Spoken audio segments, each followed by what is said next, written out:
அண்ணாவும் ராஜாஜியும் இருந்த சட்டமன்றத்தில் நாதாரி தலைவர்கள் எல்லாம் இன்றைக்கு முதலமைச்சராக இந்த தலைவனை ஒரு தேர்தலை வச்சு அடை போடுவீங்களா? இந்த தலைவனை ஒரு தேர்தல் வச்சு அடை போடுவீங்களா? நான் என்ன கேட்கிறேன், இந்த அண்ணன் முத்தரசனை மன்னிச்சிங்க, உங்க பேர்ல தனிப்பட்ட முறையில் பெரிய மரியாதை உண்டு. எனக்கு ஒரு லாஜிக் புரியல. ஒரு கம்யூனிஸ்ட் கட்சியினுடைய தலைவர் இந்த கம்யூனிஸ்ட் கட்சி இன்னொரு கட்சி தலைவர் சொல்றாரு, திமுக கூட்டணியே இல்லை, திமுக கூட்டணி இல்லை, நீங்க இல்லைன்னு சொல்றதுக்கு உரிமை இருக்கு. கூட்டணியே இல்லைன்னு சொல்றதுக்கு நீங்க என்ன கூட்டணி? உங்களுக்கு என்ன அதிகாரம் இருக்கு? எதுக்கு இந்த அதிக பிரசங்கனம்?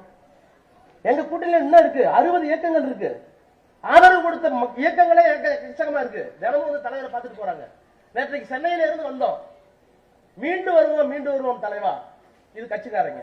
தாய்மார்கள் வர்றாங்க, தலைவா நாங்கள் இருக்கிறோம், உங்களை கோட்டையில் விட்டு இருப்பது எங்களுடைய வேலை. இன்னொருத்தர் வந்து தமிழ்நாட்டு மக்களுக்கு என்ன ஆயிற்று, வெக்கமா இருக்கு. இன்னொரு தாய் வந்து சொல்லுது, கையில கட்டத்தில் ஒரு குழந்தை, உடம்பை பார்த்துக் கொள்ளுங்கள் தலைவா, தமிழ்நாடு உங்களை நம்பி இருக்கிறது. இத்தனையும் காரணம் கேட்டு வரோம். இவ்வளவு பெரிய எழுச்சி இருக்கு.